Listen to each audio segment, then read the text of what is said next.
Let's talk about weak humans for a moment. Let's talk about civil disobedience for a moment. Let's talk about the stupidity of the average person. Mark Twain said, and there's also a famous George Carlin quote, something like this, but consider the average intelligence of the common man, then realize 50% are even stupider. We have capacity for great things. We are highly intelligent creatures. I mean, we're the most intelligent creatures in the known universe. But we also evolved out of a hunter-gatherer way of life, out of nature. And so we have a lot of these primal pitfalls, you could say, that are part of our nature that lead us to really bad decisions, that lead us to slaughtering each other, that lead us to tribalism and all of these things that are a result of what kept our ancestors safe in the wild. I call it the ancestral mindset, the ancestral perspective, because when you understand where you came from, you're better equipped to control your biology and psychology today to live a better life. That's what Better Human is all about. But collectively, groups of humans tend to devolve into, you could say, madness, the madness of crowds and the mass delusion of the group and mob mentality. And there's a lot of psychology that's been written about this, a lot of observational stuff about this. It's very easy to see. And then you take something like politics and you take the polarization of a two-party system. You take the few powerful that control it and that give you the illusion of choice because they give you two candidates and then they get them fighting with each other. And then you pick the one that you like the most against the one you like the least. You might not like either of them, but you got to pick one. So you pick one and then you convince yourself you've done democracy and you've done something good because you got the worst guy or gal to not get elected. And then everything's going to be fine because now there's a new person in here. They're going to come change everything, except nothing changes, right? The core of the state and control and taxes and government debt and inflation, it just keeps going on. Nothing changes. It doesn't change until you have revolution or the government itself collapses. How that's going to go in America, it's probably going to have something to do with the collapse of the US dollar. That's what I believe. It's going to be really, really dangerous for a while as we go through that transition. But it's going to collapse. There's no mistake about it. There's going to be some kind of revolution or reset of the American way of life, of the American Republic. It's going to happen because the entire system itself right now is so broken and so just continually on doing the same thing, more control, more taxes, more regulation, more this, more that, more intrusion into private citizens' lives, that it will keep doing this until people are fed up enough that they either take up arms or they stop paying taxes. Some combination of both on different timelines in different areas. This will happen. If you understand history and human nature, you know this will happen. To you, this is a certainty. It's just a matter of when.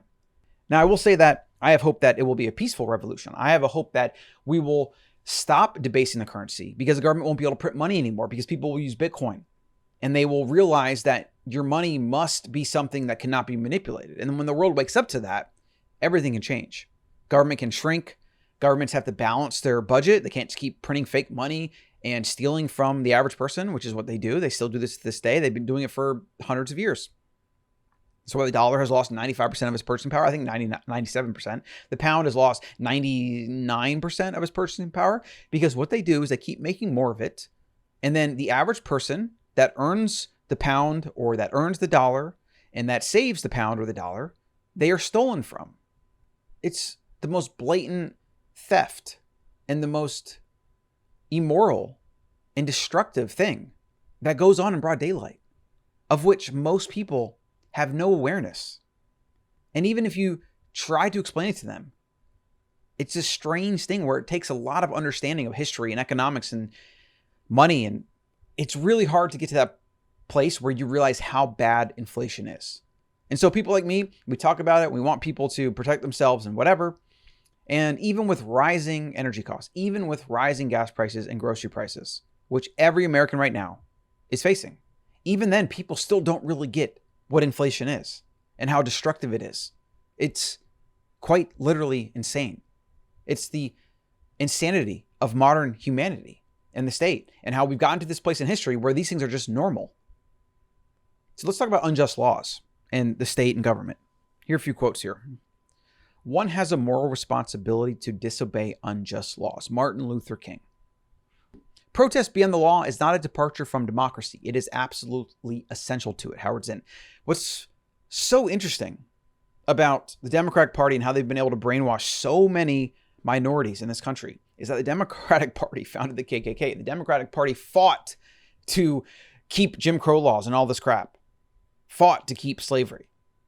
Yet they've been able to convince a lot of people that they are for the people and that they will give them things and this and that.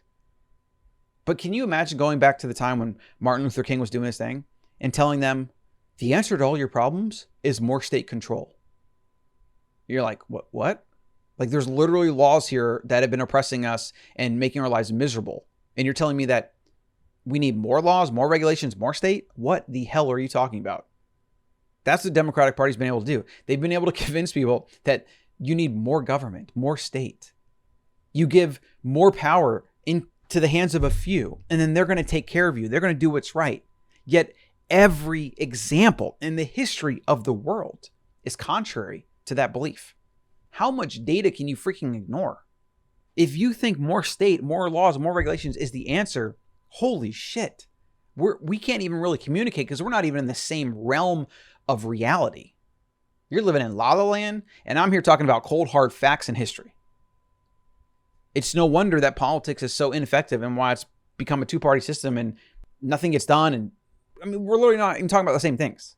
Like, when you can't even talk about the same things and use the same definitions of certain words, you're not going to make progress on anything.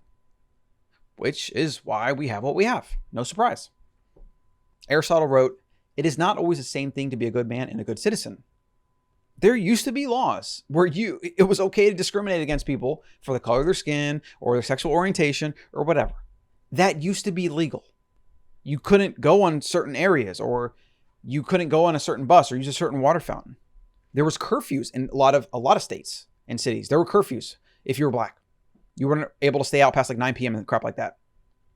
How in the hell can you be a minority and look at the Democratic Party and vote in any way or think any way liberally? It doesn't make any sense to me. It's unbelievably ridiculous. Now, back then, I get that because liberalism at its core as a definition is about change. You want to change the status quo. So back then it made sense. But the way it is today, where we have a lot of things that are in place to protect minorities and to protect people from discrimination, and now what we need is a strict adherence to foundational principles of the Constitution and Bill of Rights. So you want to be conservative. You don't want to change a lot of things. You want to be very careful about change. It doesn't mean some things aren't going to change. Yes, some things are going to change.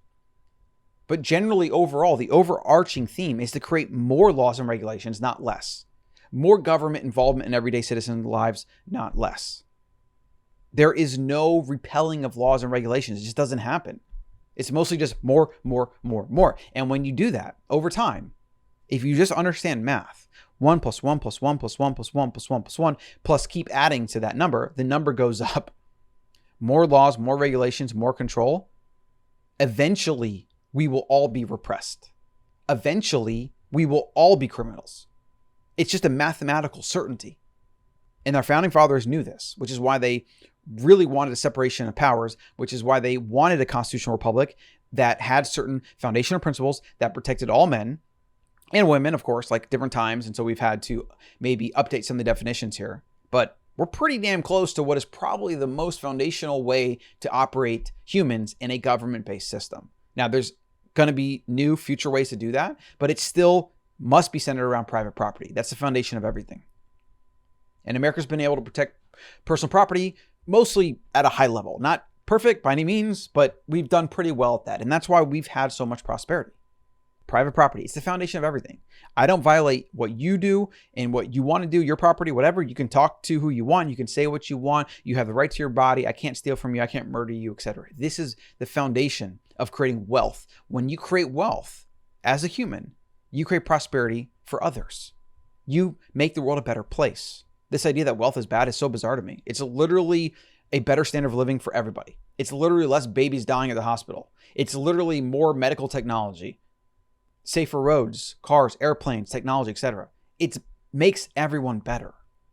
And somehow people, because they want to hate the rich, they want to blame them for making everyone better. It's completely and utterly clueless. It's just another flawed narrative. Like, they just don't understand what they're talking about. But the state's another example of a flawed narrative. This idea that we have to have a state or nobody's going to build roads. It's the most absurd thing I've ever heard. How many things do you buy on a regular basis that help you survive, that is there regardless of the state? If there is a profit motive, if people want roads to drive on, there will be a road. You might have to pay to drive on that road, but I would much rather pay a private company building roads than a state that doesn't allocate resources appropriately and then funds all these other stupid things and then forever grows taxes every single year and then prints money on the other end and steals from me that way. The roads argument is so bizarre. And then you can also have private security forces. There's just a lot of things that you can have where the state is not necessary. Now, let's assume we're always going to have a state, at least in America. Maybe we won't. Maybe we'll have some other model, right? But let's say we have the state and it's a centralized government and you have the states, whatever. That state should be as small as possible. It should be there to protect personal property. It should be able to balance its books. It should not control money. It should not control commerce. Just is what it is. That's what it should be. Thoreau knew this. In the 1800s, he was writing about this. He was talking about how it's important to continually push back against the state or the state will keep growing because he knew what the state could do. He saw the Mexican-American War. He saw slavery. He saw all these things that he thought were just abominations. And he's like, this is what the state does? What? Are you kidding me? And most people just accept it as that is the way it is. But he was a first principles thinker. He thought about these things. He thought, is this right? Is this moral? No. Okay, that's the first principle. Slavery is immoral. That's the first principle. Do I accept it just because the state accepts it and a lot of people accept it or want it? Does that make it okay? No, I'm a first principles thinker. No, it's wrong. Therefore, the state is wrong. Therefore, we must fight the state. And then Mexican-American War and all these other things he saw. The raping and pillaging and slaughtering of Native Americans is probably one thing that he was disgusted by. He was a first principles thinker that believed in everyone's right to freedom and prosperity and their own personal property, and that should not be violated by anybody. More states never the answer. Take your sovereignty into your own hands. What you want to do is you want to be a free-thinking sovereign human. If you decide to live in a country like America, like I do, because it's probably the best place in the world to live, at least for now, for me, for the family, it is. That may not always be the case. And I have a plan if that's not always the case. I think for myself. I understand the threats, the risks, the cost-benefit analysis. And I'm willing to speak out against what the government does because most of what the government does is wrong. It just is. It's wrong. It's ineffective. And they probably shouldn't be doing anything. A lot of what government should do is nothing. Instead, what the government has defaulted to doing is always doing something. This is why they keep making things worse. The most important thing that you can do in your life is to think for yourself. That's the most important thing, is to be a free-minded human. No matter where you live, that's the most important thing. Never accept what is around you as truth just because it's there. Be a first principles thinker. And I can promise you, this mindset, it might help you see what the government is doing and call bullshit on it, right? But it's also going to help you in everyday life, your relationships, making money, everything. Being a principled, free-thinking human is the best way to live as a modern human. It's the best way to have a great life. It is, period, full stop, no exceptions here. Get the Better Human newsletter over at thebetterhuman.co.